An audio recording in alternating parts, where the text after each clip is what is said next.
I want to start with what's been happening the last few days in South Africa. As we confront here in Europe and the UK an energy crisis, so do the people of South Africa. And we saw power cuts over the weekend. Do you expect that to continue?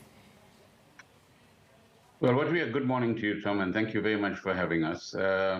What we expect is that the kind of crisis that we've experienced over the last 10 days, where we've had load shedding of a significant order, will decline by this weekend. And that in terms of the plans that we have, both the immediate and medium to long term, we will recover from that. We will have load shedding for a while in South Africa, perhaps at level 2, as we call it here, as the new investments in energy, particularly renewable energy, begins to kick in. So our plan is firstly to ensure that the current electricity utility, Eskom, continues to improve its performance, and a lot of effort is going into that, and hopefully sooner rather than later that pays dividends. The second, which has been happening for the past few years and will accelerate, which is getting private investment into generation capacity. And we have a mechanism called bid windows in South Africa, and thousands of megawatts of renewables in the form of wind and solar have been committed to already by private sector investment. So that will accelerate as we go into next year, and that will provide quite a relief in terms of available megawatts to our system. And thirdly, in the immediate instance, we are also trying to procure short-term energy, which would assist us in the current crisis. OK, so that's a bit of a long-term view in terms of how to rewrite the ship for the utility Eskom and get the grid back on track. You talk about load shedding, though. So presumably, then, we can assume from that there will be businesses and the people of South Africa should brace for more blackouts in the days and weeks ahead, potentially. But not of the order that we've seen in the recent past. And that's what we want to mitigate as much as possible. We understand the disruptions that this causes, as you see it in Europe and elsewhere, to businesses as well. And we want to mitigate that as much as we can. Is there a risk of the grid collapsing? How much faith do you have? No, there's no risk whatsoever.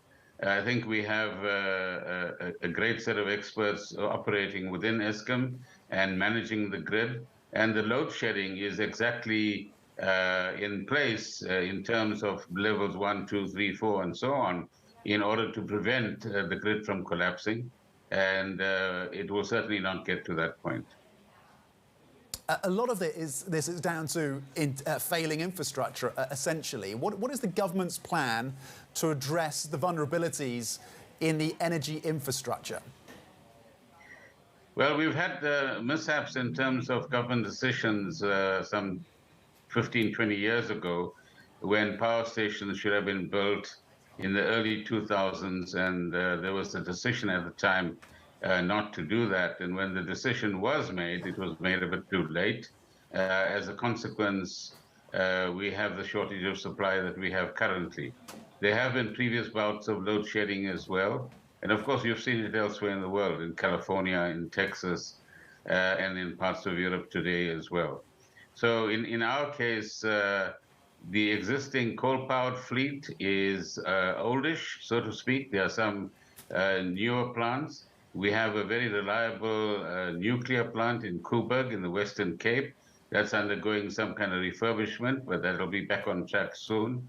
And we get hydropower from Mozambique, which is very reliable as well. So the infrastructure, particularly in terms of the transmission grid, needs to be expanded, and massive investments need to take place there in order to connect new renewable investments in other parts of the country to the main grid. So those are new investments that will occur. We've got to sustain what we have at the moment and complement what we have with the new investments.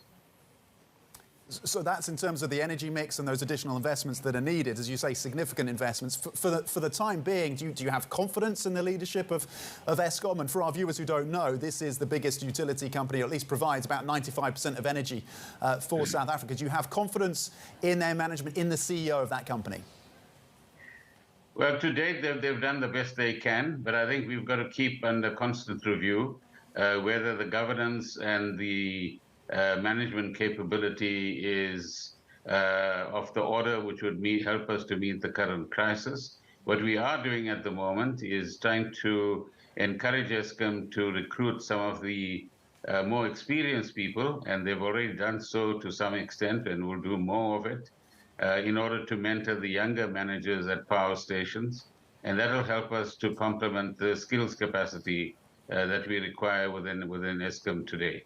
But we are in a challenging environment, and in a challenging environment, we've got to be agile, we've got to be watchful, and make changes if those are necessary. And you talked about the massive investment that's needed in the energy infrastructure in South Africa. Are you seeing an appetite from the private sector to invest and to build out with you? And what more could the public sector be doing? And indeed, is there an opportunity for multilateral banks to assist in this? Well, all of that is happening. The private sector has shown a huge appetite. The mining sector, for example, has billions of rands already in place in order to build their own capabilities as far as renewable energy is concerned.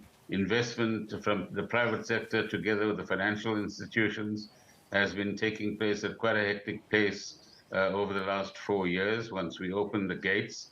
The same is happening from the multilateral institutions in terms particularly of helping us with the just energy transition.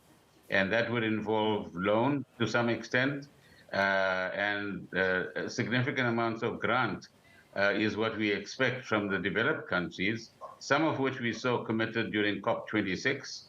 And we hope that as we go to COP27 in Egypt, more commitments will be made so that developing countries like South Africa and others on the African continent will have the financial resources to undertake the energy transition in view of the climate change challenges that we all face.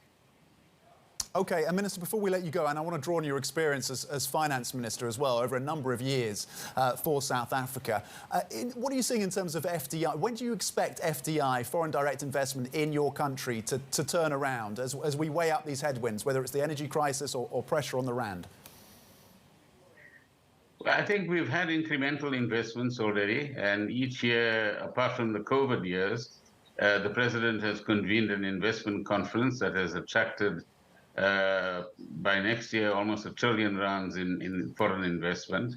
And more of that will happen once we have energy security on the one hand. And there's a huge amount of interest as we go through other transitions. For example, the green hydrogen project, which South Africa is well placed to capitalize on, the building of electric vehicles, and the transition that auto manufacturers, which is a big part of South Africa's manufacturing industry, is a transition that they will undertake, and their investments, together with the government assistance and hopefully foreign assistance as well, will be another area that will bring in investments. We've seen some big buyouts by Middle Eastern companies, of a logistics company, for example, in recent times as well.